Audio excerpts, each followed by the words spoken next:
my knowledge, if I can put it at the service of my country, to be able to maximize this process. This would be my goal. I cannot give you a target right now because I'm too early.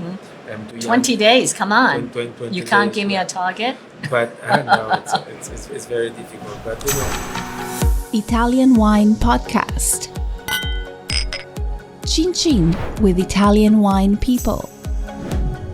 Welcome to another installment of On the Road Edition with Stevie Kim. Today, Stevie is with Matteo Zoppas in Dusseldorf, Germany. Mr. Zoppas is the new president of the Italian Trade Agency, and he shares his thoughts about upcoming projects and the future of this important governmental agency. Hello, everybody. My name's Stevie Kim, and welcome to the Italian Wine Podcast. This is the On the Road edition, and we are here in Dusseldorf. And this is a special area dedicated to Italian wine. Everything about Italian wine. Tons of tastings. We have 8 Italian wine tastings dedicated to trade professionals. And we have a podcast booth, as you can see, and we are interviewing the producers of the wines which we are tasting today and tomorrow. So follow us for more, and don't forget to click to follow us and rate us if you can.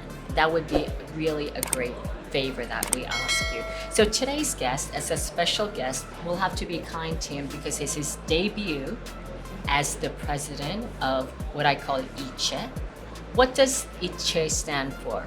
it's the Italian Trade Agency, which Right. in Italy is Istituto del Commercio Estero. That's right. It's also ICE, for the foreigners. So he is the newly elected president for ICE, or Italian Trade Agency. And his name is Matteo Zoppas. Where are you from originally? I'm from Pordenone, which is in Okay. Friuli, northeast of Italy, and then I moved lately in Veneto, so I'm living in Conegliano.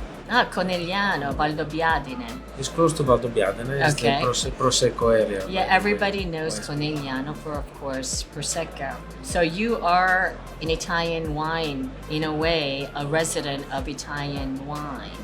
Kind of. Maybe it's your destiny, Kind of. I mean, I grew it up in the wine land, so between Friuli and Veneto, I was surrounded by vineyards for sure. So, of course, ICE is not just wine. It's the entire various sectors, right? So tell us what sectors it covers in the grand scheme of things. Actually, is even more than that. It's a concept. We're talking about made in Italy. So everything which is produced in Italy and has to be traded outside Italy. That's the object of what the ICE agency is taking care about. So we are promoting the Italian manufactured product all around the world. And of course, it's also, in some way, it's difficult but also easy, because when you talk about made in Italy in the world, it opens you a lot of doors. So what we usually are doing is to promote the Italian production and products, the made in Italy, with helping on shows, doing some incomings, trying to get closer the demand and an offer of the products. So that means the real point where we act is as an objective, as a target, is the business matching between who wants to buy Italian products, and we help them to find the local product and vice versa. How does one become, not just you, but how does one become the president of ICE? How does that work?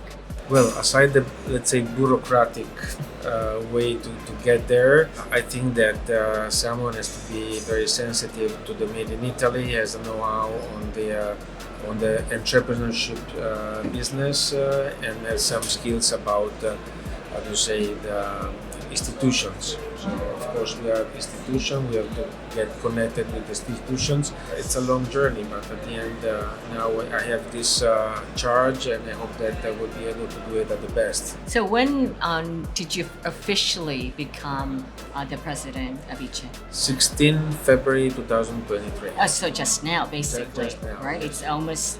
It's almost like a month anniversary, Yes. right? So I'm now learning, meeting people, Right. Knowing the team. It's an excellent team. They're working very, very good.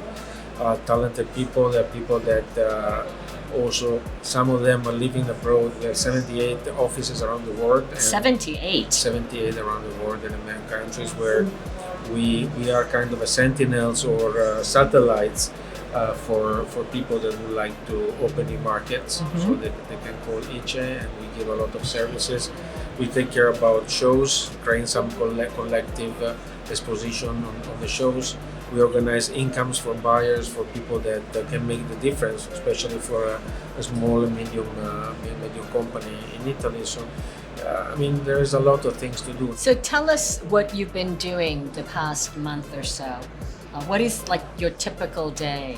Do you, I mean, of course, here you're here to inaugurate the area, the institutional area of ICE as a representational area.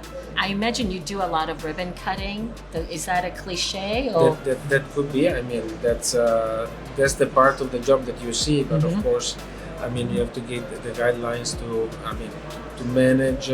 Also with the board to give the guidelines to the structure, and of course this is not my moment today because I just got 20 days of presence, but right now I'm going around and trying to meet people to understand the mechanism and trying to see to create, let's say, an idea of what we can do in the next years. So I don't know if you're ready for this question, but your team have given me some figures, some facts and figures. That's tricky. Okay, so they said in 2022 ended with positive results.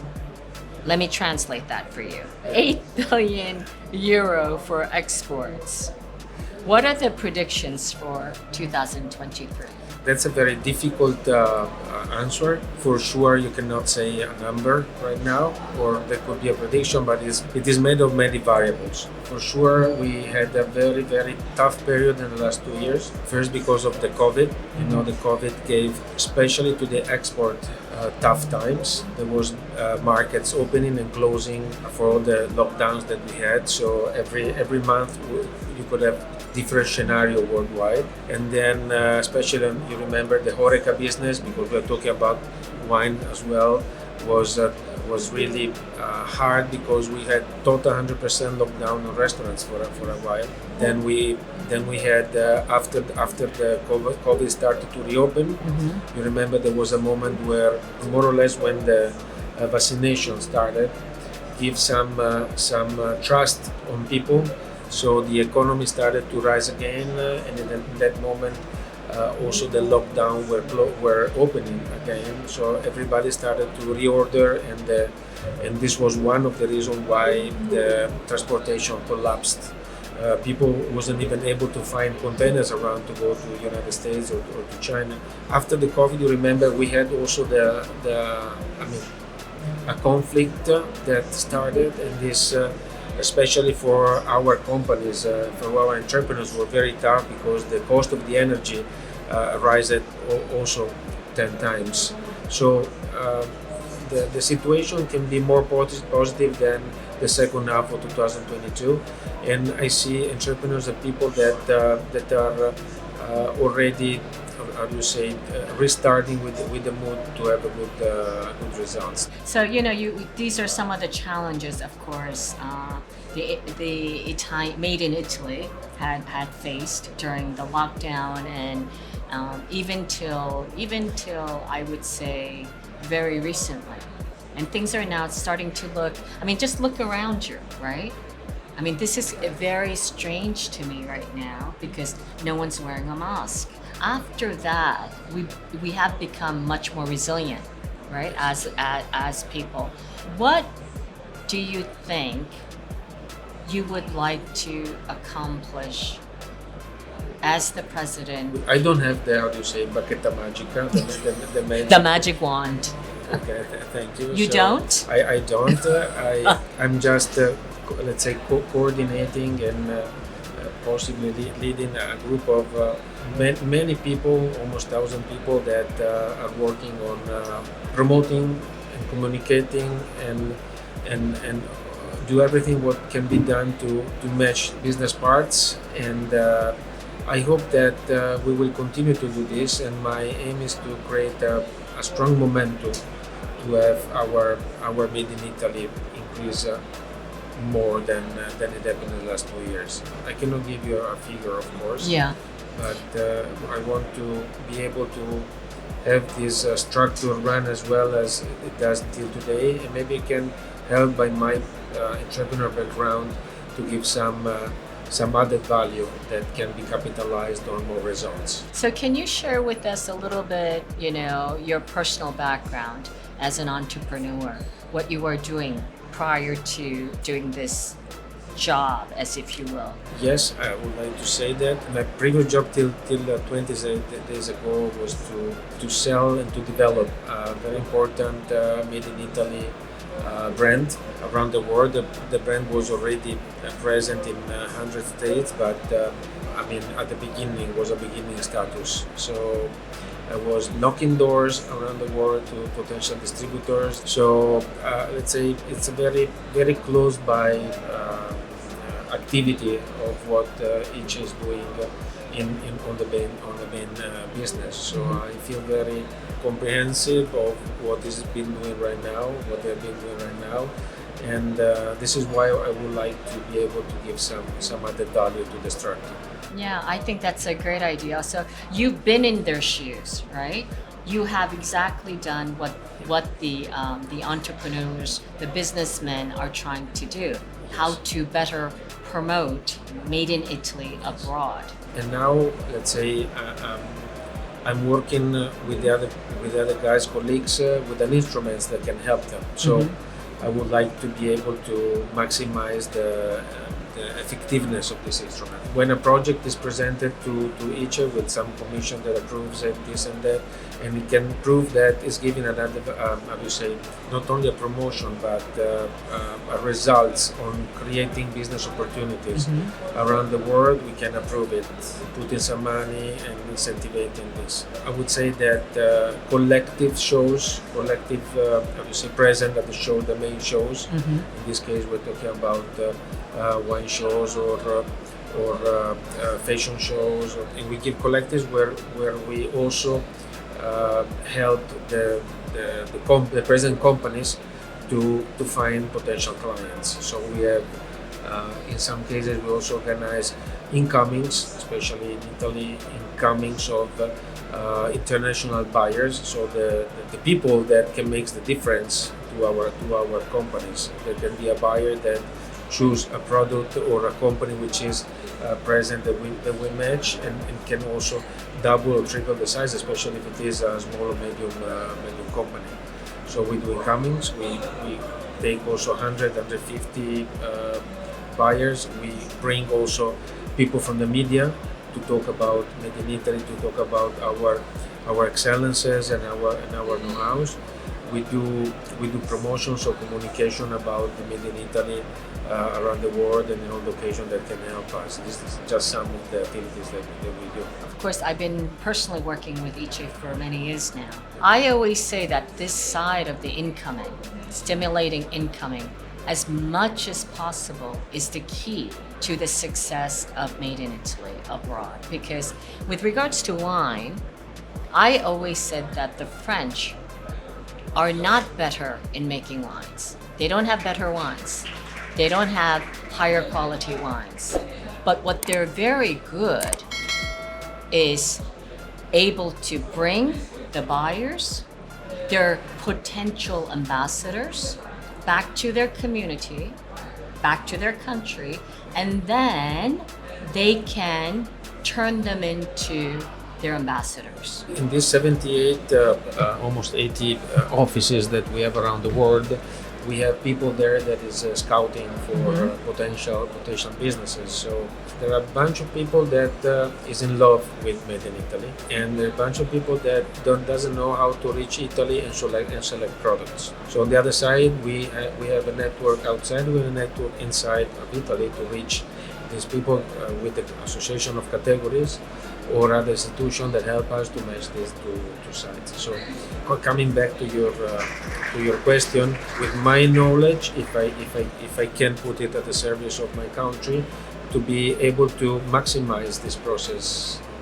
This would be my goal. It's a challenge. Again, it's based on very, very talented people that know how to do their business.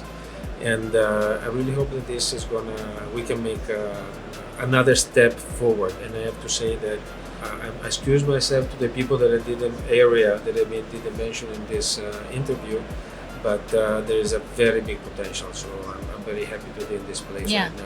I really think Italians are incredibly generous. If we can get the people to Italy, then the game over. When you go around the world and you talk about Italy, first of all, I don't want to compare us with other countries, but I can say with the feeling, the feedback you have from the people is always positive. All the things we do on the Made in Italy production is very well accepted, and people is always open to evaluate at least. So if you go there and say, I'm made in Italy, it's the biggest business card that you give to people. Well, I think this is a very good way to wrap it up.